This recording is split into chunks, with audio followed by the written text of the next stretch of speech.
Well, let me clear my throat because I have something to say.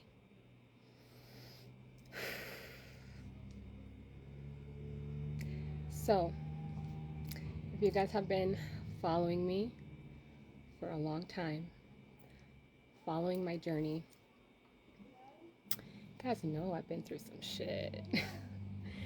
I posted videos, very vulnerable videos in real time on this app.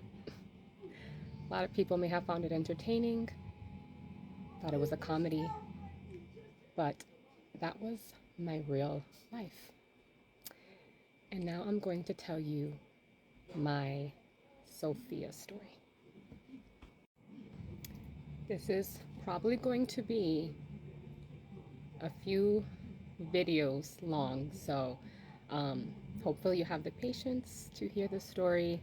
If you don't, that's fine. Keep scrolling and maybe fix your attention span because this app has you effed up with love. But okay, so Sophia, she is a Gnostic tradition. She is the divine feminine, and she represents divine wisdom. Now, your girl has a little bit of ADHD. That's my superpower. So I wouldn't get off topic. I already wrote everything down. So if I'm looking over here and I'm reading, that's the reason why. So this is not scripted in a way to sound fake. It's scripted so I can stay on task. Got it? All right. All right. So in ancient... Ooh, let me slow down. So in ancient texts, Sophia was the goddess who fell from the higher realms, the pleroma, into the density of matter and chaos. She became lost, she was fragmented, and she suffered, not because she was evil, but because she wanted to create an experience. So for those who read the Bible, Sophia is kind of like an archetype of what Eve is in the Bible. So she's the one that gained the wisdom and then gave it to Adam. She ate from the tree of knowledge. But obviously she was presented to be somebody evil and the one that sent us all to hell. We can get more into the whole Sophia stuff in a different time, because right now I just want to talk about my story. But yeah, Sophia, that she represents, you can start doing your own research if you're interested. But let's get into my story. So this is part 1, which is called The Collapse of the Old World. So I was 8 years old when the world stopped spinning. It was September 11th, 2001. My father was a truck driver, and he watched the towers fall in his own eyes. So yes, for context, I lived in Jersey. My dad was a truck driver, and he was crossing one of the bridges, I don't know which bridge, but he saw the Twin Towers fall in real time. So basically, that was a traumatic experience for my father. Continuing on. As a child, living in Jersey, I didn't understand the geopolitics, but I felt the vibration. I didn't know then that while the world towers were falling, my own internal pillars of safety were being systematically dismantled.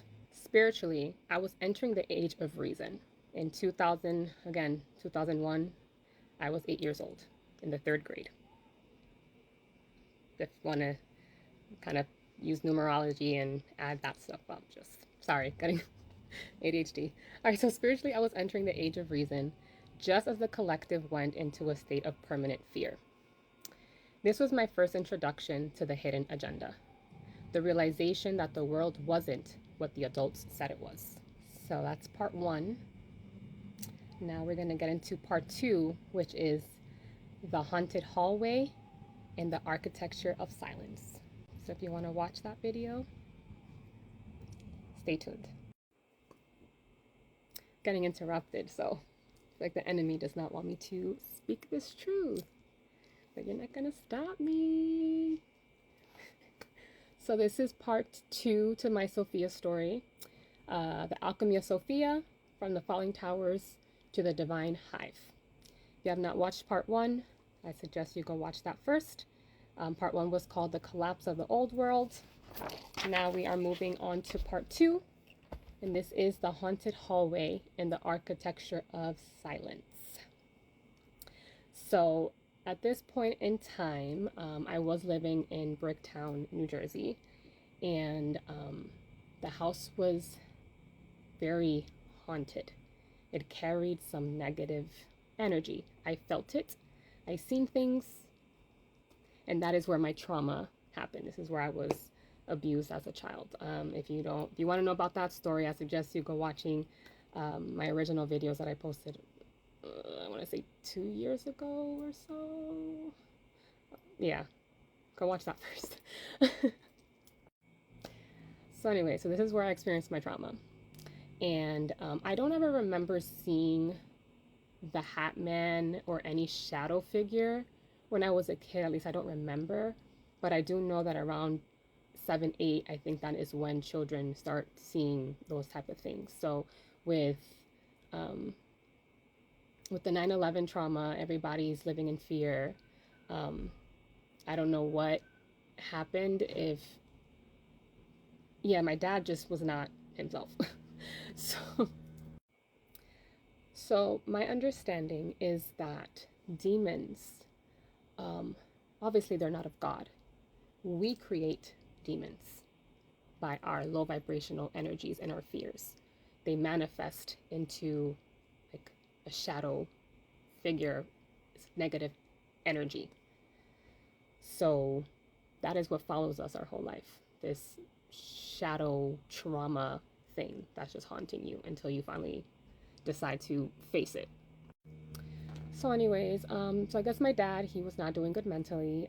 As a child, obviously, I didn't see what he was going through, but he created this shadow by, I guess, doing what he was doing, the abusing me. And me and my family, just for the record, we are fine. I don't hold a grudge on anybody because I understand everything from a different perspective, and I don't hold any hate in my heart. I hold a lot of compassion and love and understanding. So I just wanted to make that clear. So with this shadow, I know when I used to brush my teeth in the hallway, I don't know if I said this, oh my God, ADHD. So when I was brushing my teeth in the hallway, I used to always see this shadow figure from my peripheral vision that we used to walk the hallways. I never saw it facing it directly. I just saw it like in passing through my peripheral, and my mom saw it too. So I knew I wasn't crazy. But my mom has a very young, pure spirit. And I feel like my mom, that's the reason why she saw it. Because I feel like those shadows only haunt pure, vulnerable souls. So my mom was also a victim to this shadow. And she was very afraid and was not capable to face it herself. So when I went to the room to tell them that my radio had turned on in the middle of the night, she brushed it off as like, it's nothing, just go to sleep. And like, all she knew was to try to pretend it's not there, I guess. But yeah, in that house, it was always this feeling that I was being watched by something. And I was always full of fear in that house. So again, my dad created this shadow from the acts, the things that he was doing. And it was because the unspoken, hiding lies. And yeah. Fast forward 2008.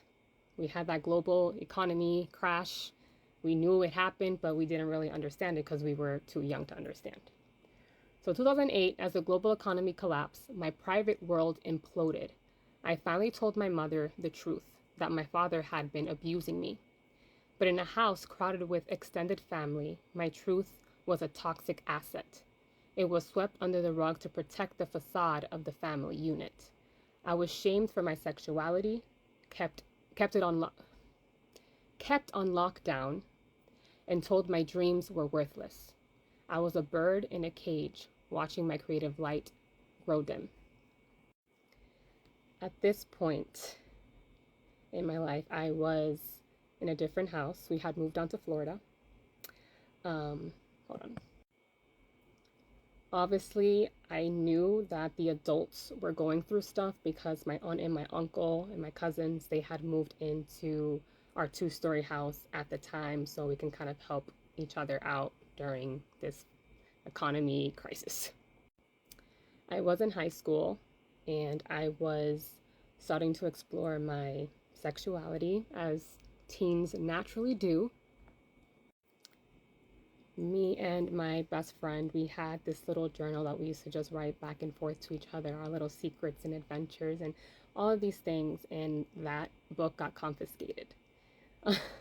So that book, my teacher read it and turned it into my parents. They read it, and my dad was furious. Um, at this point, I was very confused as to why he was so upset about me exploring my sexuality when he's the one that took my innocence in the first place. I'm not sure if it was like a way of control or something. With my healing journey, I don't know too much of the details. I was able to heal without knowing some details, and I don't need to know the details, but yeah. But yeah, so once he found out, he was calling me HOE, telling me that he was going to send me off to live with my grandmother in DR, and he was having my mom choose between me and him. So that was something for me to experience. Um, During high school, I tried to run away because I just couldn't take it anymore. I couldn't take being with my parents. I got manipulated to come back home, and they're like, "Oh yeah, you can leave tomorrow if you want to, but just come home for one night." And then they dragged me back home, and I just remember being on lockdown for like my entire high school. I don't know what you want to call it, not career, but anyways, high school. But I was on lockdown. I was not able to experience my teens the way that other people enjoyed their teens. Um, I wasn't, my curfew was ridiculous. I just was not able to have fun. I was just being punished for being me. During this time, I was also exploring my creativity. I was getting into makeup and I wanted to do YouTube. Um, and I started my YouTube channel, and my parents shut down my dreams. They thought that there was no way to make money that way. So they obviously pushed college, like obviously that generation, that's the only thing that they know. I'm going to go ahead to move to the next part. We're still on part 2 of my Sophia story, which is called The Alchemy of Sophia, From the Falling Towers to the Divine Hive. And part 2 is still talking about the haunted hallway and the architecture of silence. Watch my previous videos if you have not caught up. All right. So I left off that they were pushing college. So my dad bought me my first car. I started going to community college. Started just taking general classes because I did not know what I wanted to study. There was nothing in college that interested me. But I was pushed to go because that's what my parents said I needed to do. That's just what people do to succeed. They go to college. And, the American dream, right? So I started college and was not liking it. I was not liking it. The only the only class, and it's so funny, the only class that really interested me was psychology. Makes sense. But I was just like, no, this is not for me. And that's one thing about me, is that I'm not going to be resisting. If something's not for me, it's not for me. I'm gonna leave. Okay, that's one thing about me. So I made a decision that I did not want to go to school anymore. I didn't want to go to college. What was that for? My dad was like, okay, you don't want to go to college? Then I'm going to take away your car. So now I have no car. That's when I really, really learned how to be independent. And I learned that I can't count on anybody, and I had to like grow up. I started working my first job at JCPenney, and I saved enough money to buy my own car by myself, put it in my name. Everything at this point I was just putting under my name. I didn't want nothing to be under mommy and daddy's stuff. That's where I was at. And in this season is when I get introduced to my soulmate. All right, let's go ahead and just make this part 3 because I don't really have nothing else to add to the part 2. So, part 3 is called The Mirror and the Midpoint. So, at this point, I met my soulmate. I was 19. It was love at first sight. When I saw my man walk in the doors, he walked in and he looked like an angel to me. And it was like a soul recognition. I was on my lunch break and he came into the break room to go get some coffee because he loves coffee. And he comes in and he looks like this majestic being to me. I was like, who is this man? And I was claiming him. I said, that's my man, my man. And everybody in JCPenney knew that was my man, my man. So yeah, that's when we started dating. It was great in the beginning. Obviously, you know how the butterflies and that puppy love and everything just feels good in the beginning of the relationship. My higher self, spirit, everything. The enemy started working fast at this point. We started getting tested on our relationship from jump. People in JCPenney were spreading rumors like no other, and they didn't even know me. That's one thing about me.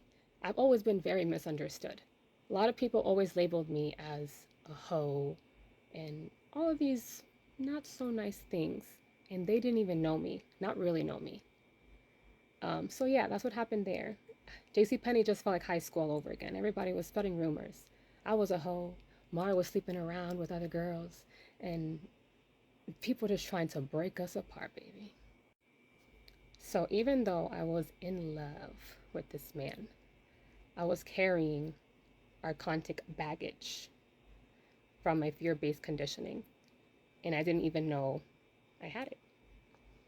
So I pushed him in the same trucking life my father led, projecting my need for survival onto his destiny. When I met my man, he was already on his path, his destined path. But since I was already being conditioned that we don't follow dreams, dreams don't make money, I was like projecting my parents and my family's beliefs and stuff onto him. We went through a lot together. We've moved, we've struggled, we faced infestations, poverty. And then I had my fall. My fall happened sometime after we had our son. I started working at FedEx because it just seemed to work at the time. My mom worked the morning shift. I took the evening shift. So when she got out of work, I gave her my son and she would take him home and then I would work the night shift. My man, he was also working and he was working a lot, so he couldn't really take care of the baby when I was working because we were both very young, just trying to figure out the real world. I guess in this point of my life, I was already very, very vulnerable from just all the abuse that I've experienced. The enemy at this point seduced me and I fell for it. So I stepped out of my relationship. And that made me fall into a very dark spiritual entanglement. Just like that saying, hurt people hurt people. So at this point, I have now let the shadow in. We ended up moving to, I had a tower moment. At this point, I was working now in my current job, at a different position. And we had moved to our house. We had bought a house at this time. So God was creating a tower moment, kind of pushing a move that we had no choice to make. So all of a sudden, I'm being pushed to leave this apartment and go buy a house.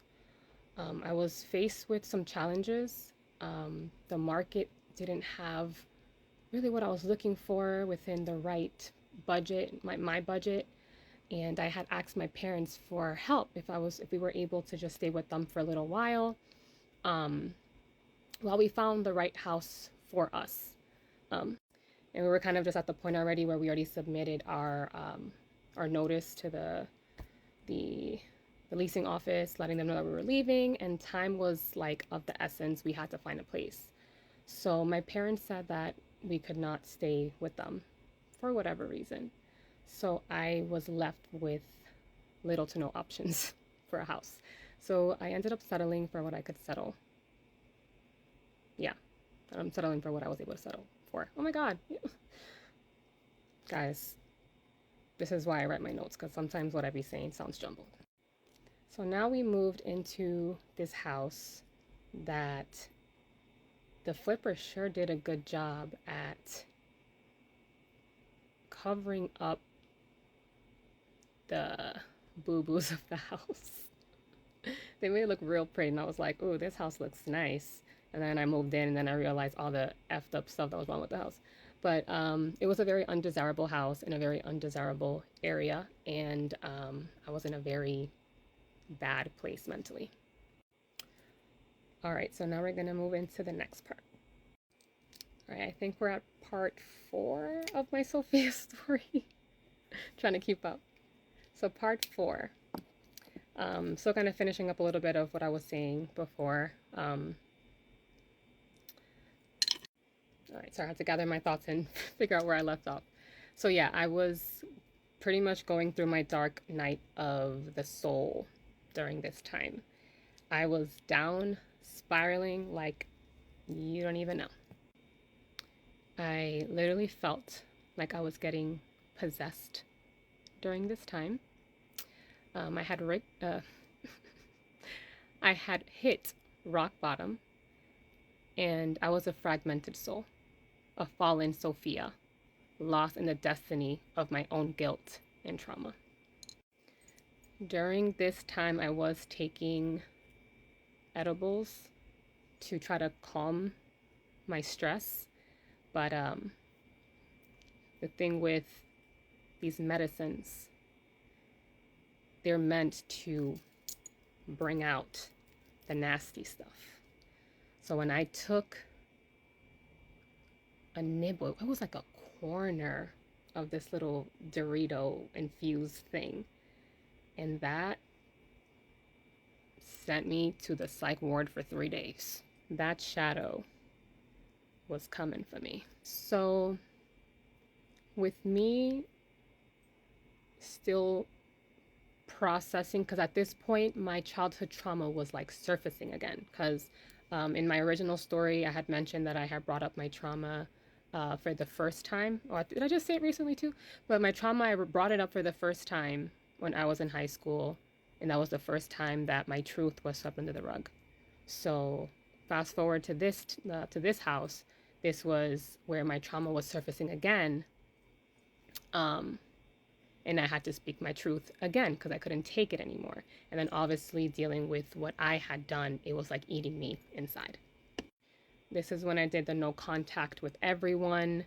This is when I decided that I needed to heal. So I blocked everybody. I don't know what everybody was thinking at this time when I had to step away to work on myself. I don't know if they thought I was crazy. I think a lot of people thought I was losing my mind. And I was. I was facing demons. But again, one thing about me is that I'm never afraid.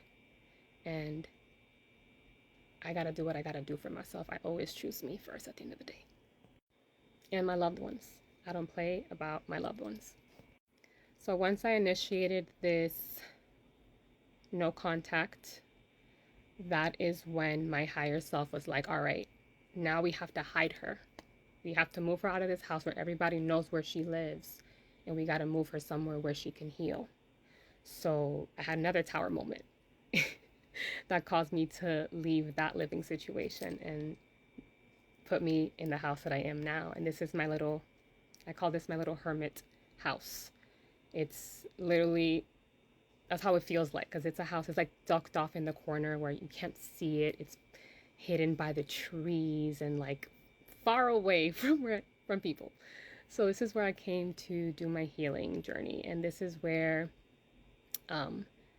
I was able to really experience my twin flame, because I did meet my twin flame at the previous house. Um, and then now we are all living together in one house here. And she is, I love her down. That's my best friend. That's my sister. But she brought the ugliness out of me, okay?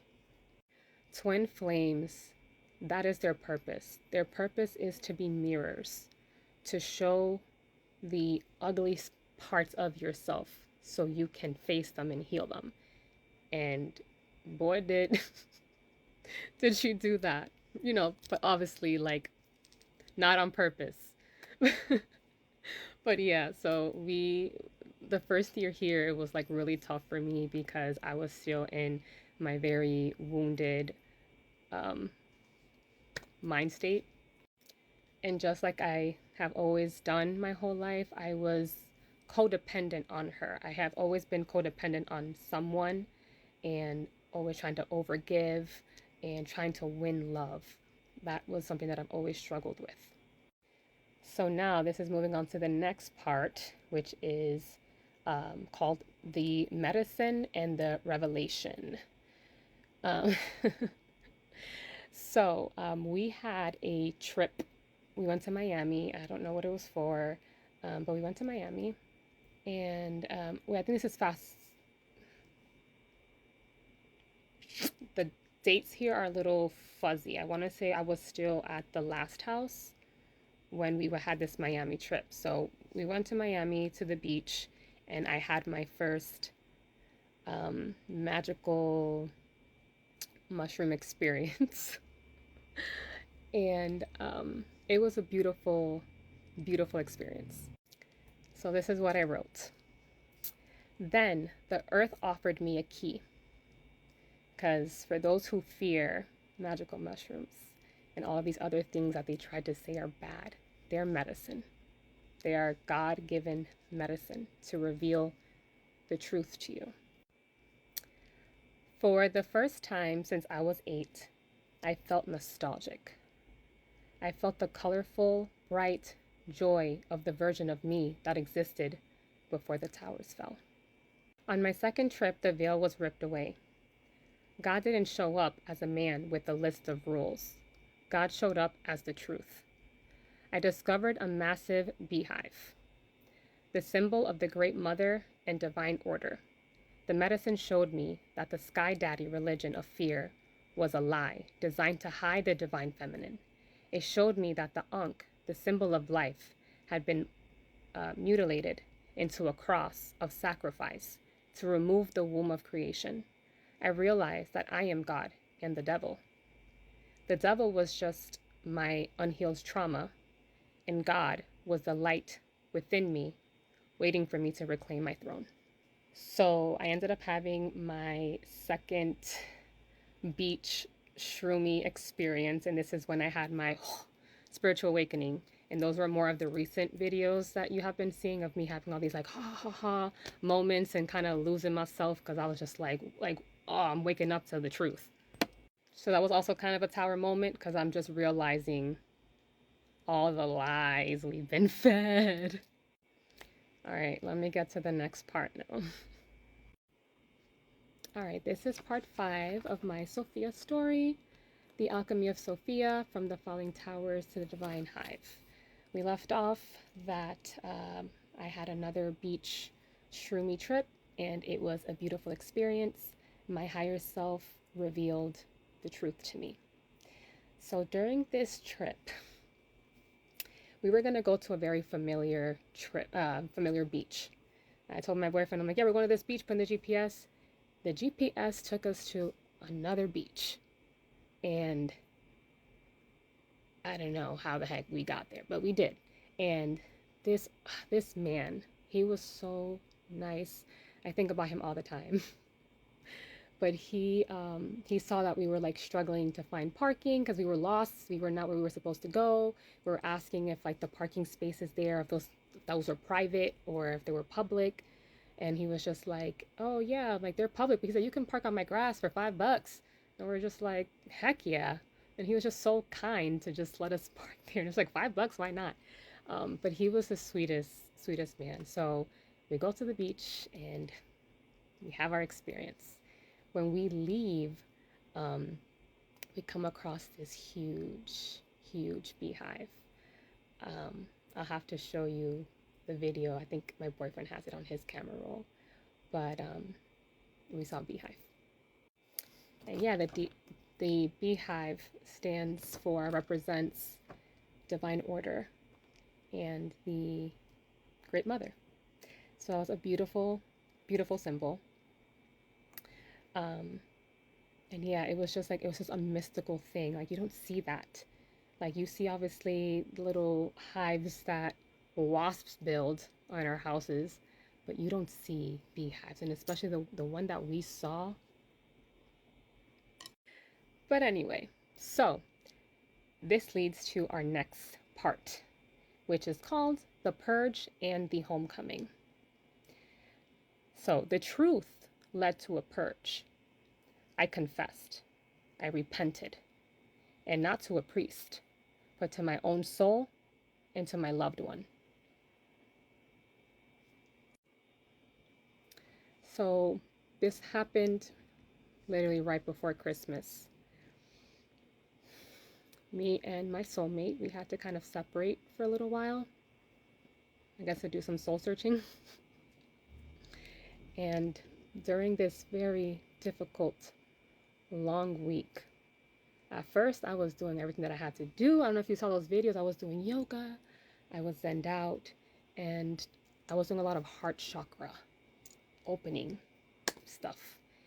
And boy, did I open that. So by the end of that week, my higher self whispered something into my, excuse me,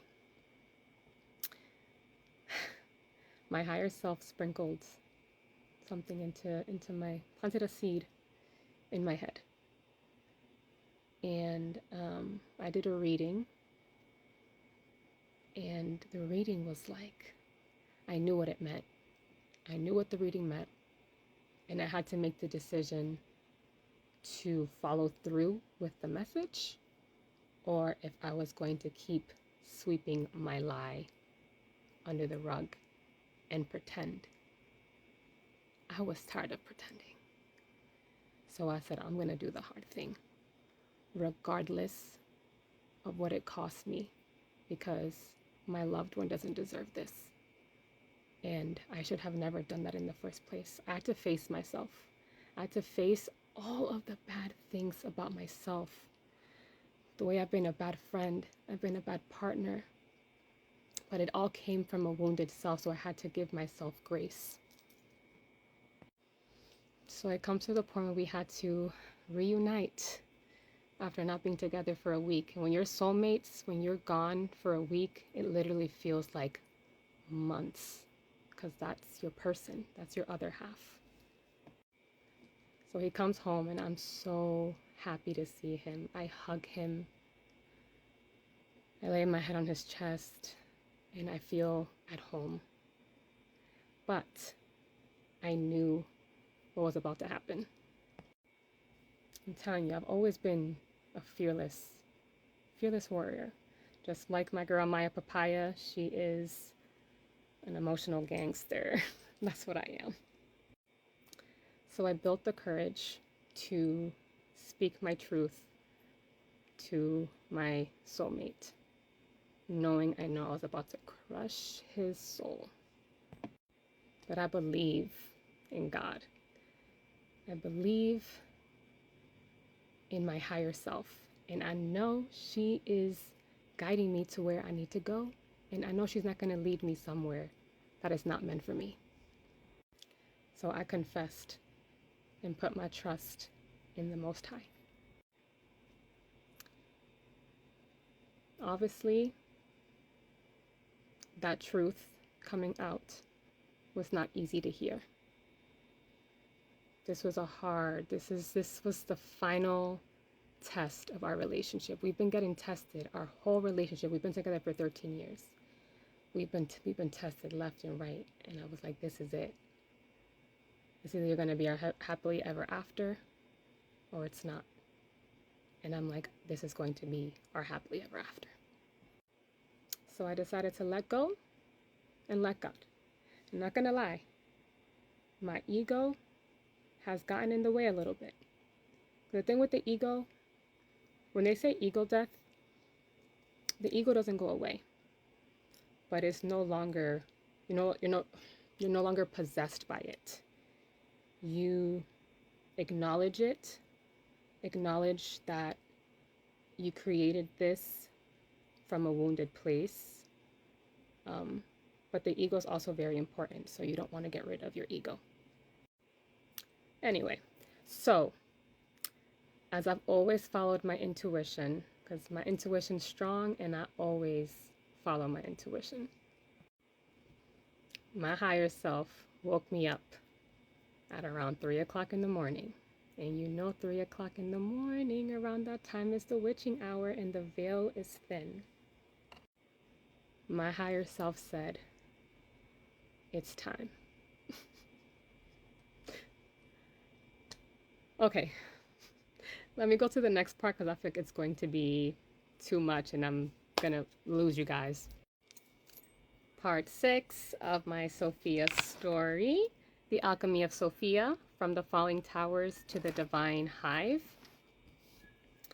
So my higher self woke me up at 3 o'clock in the morning because she said that it was time to go reclaim the part of our soul that was still trapped in that haunted house in New Jersey. So I had to go into the closet and do a meditation to reclaim the part of my soul that was taken from me. Even though me and my soulmate, we are obviously going through some stuff right now, one thing about him is that he's going to support me no matter what. So I said, he's snoring and I'm like, babe, I need you. I need you to come to this closet with me, hold my hands and anchor me while I try to go reclaim my inner child.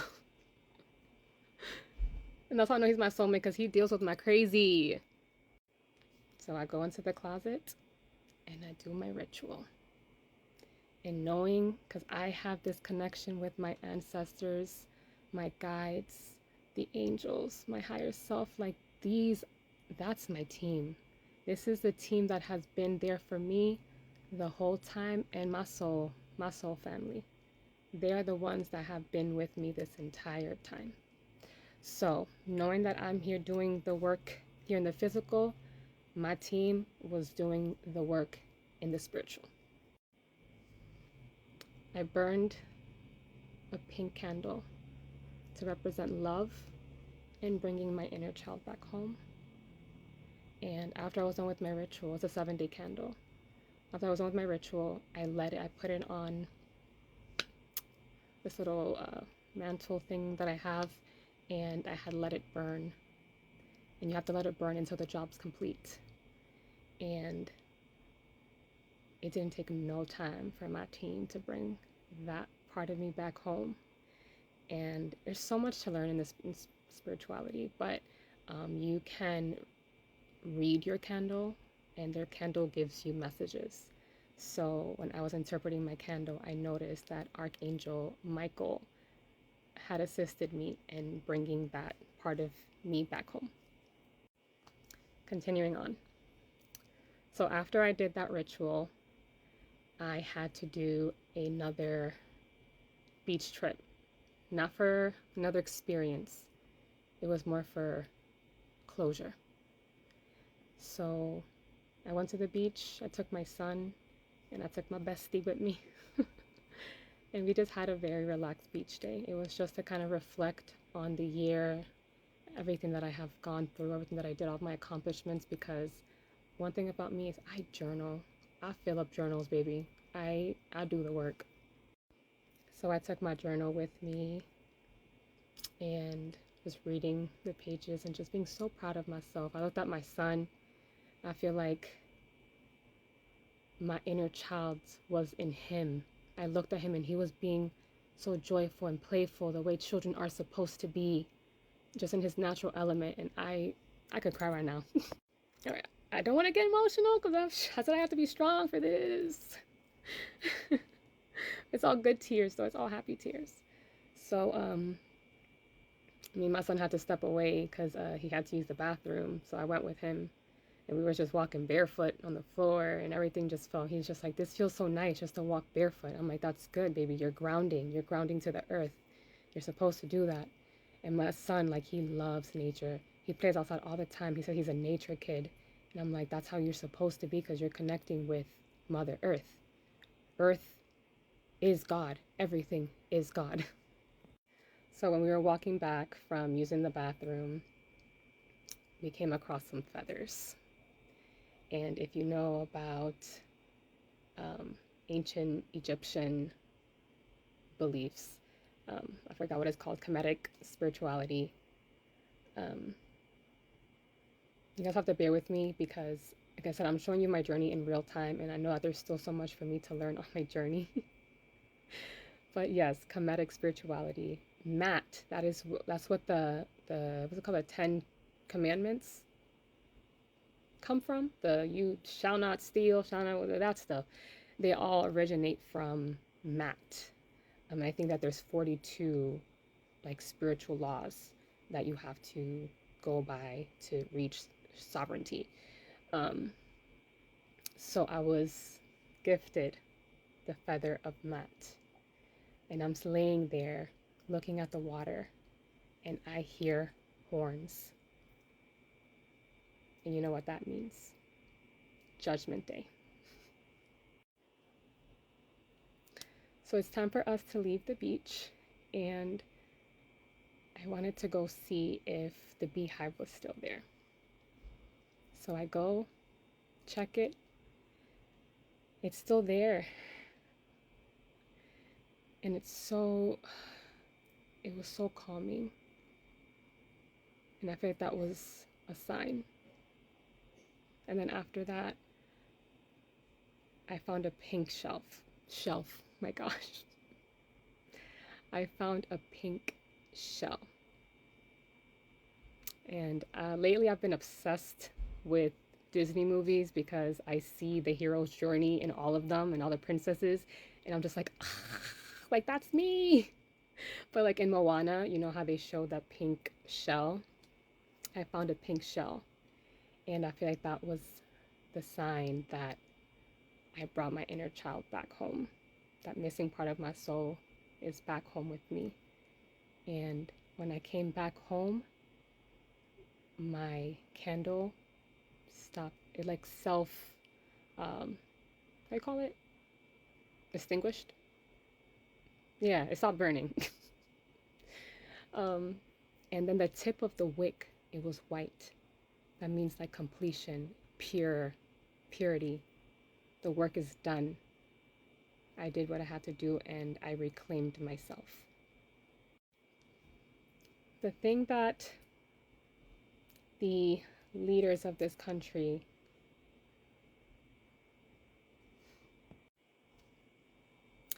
I discovered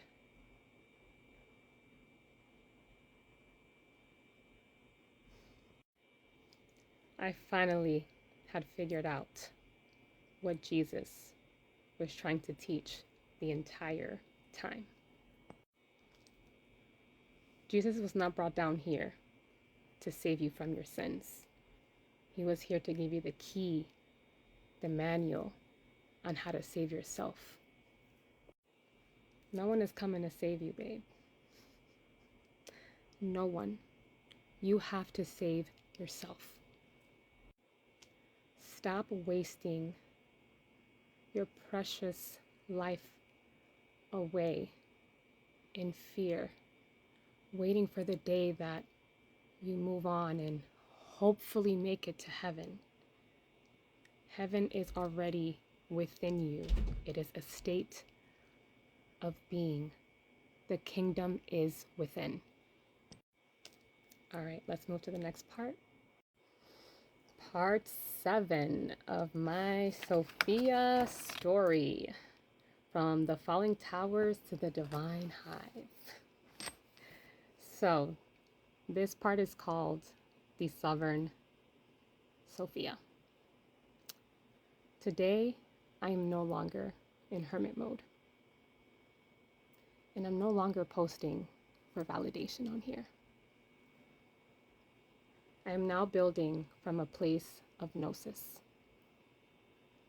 I have integrated my twin flame mirror. I have healed my childhood wounds. Ooh, tongue twister. I have healed my childhood wounds, and I have stepped out from under the rug. I am Sophia rising. I have transmuted my pain into a superpower. I've traded the hidden agenda of fear for the divine agenda of love. If you are lost in your hallway, if you're being watched by your demons, look in the mirror. The one you are waiting for is you. And to close this story time out, I wanted to declare the divine order of sovereignty and non-consent. And Spirit has put this in my path so I can read out loud. And thank you to the creator who posted this. And I can't think of your name, but I will make sure to, I already reposted his video and everything, but I am going to try to tag him in the comments if I can.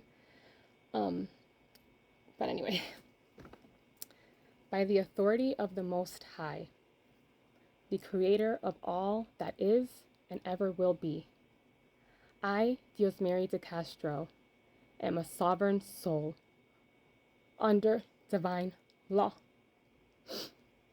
I hereby issue a sacred order and declaration of spiritual non-consent. I do not and never will grant permission to any military division, intelligence agency, or government entity to monitor, harass, or stalk me in any physical, digital, energetic, psychic, or other form. I do not consent to any form of mind control, experimentation, MK ultra programming, energy manipulation, frequency interference, or weaponized technology directed towards my being, my home, my family, my loved ones, or my field.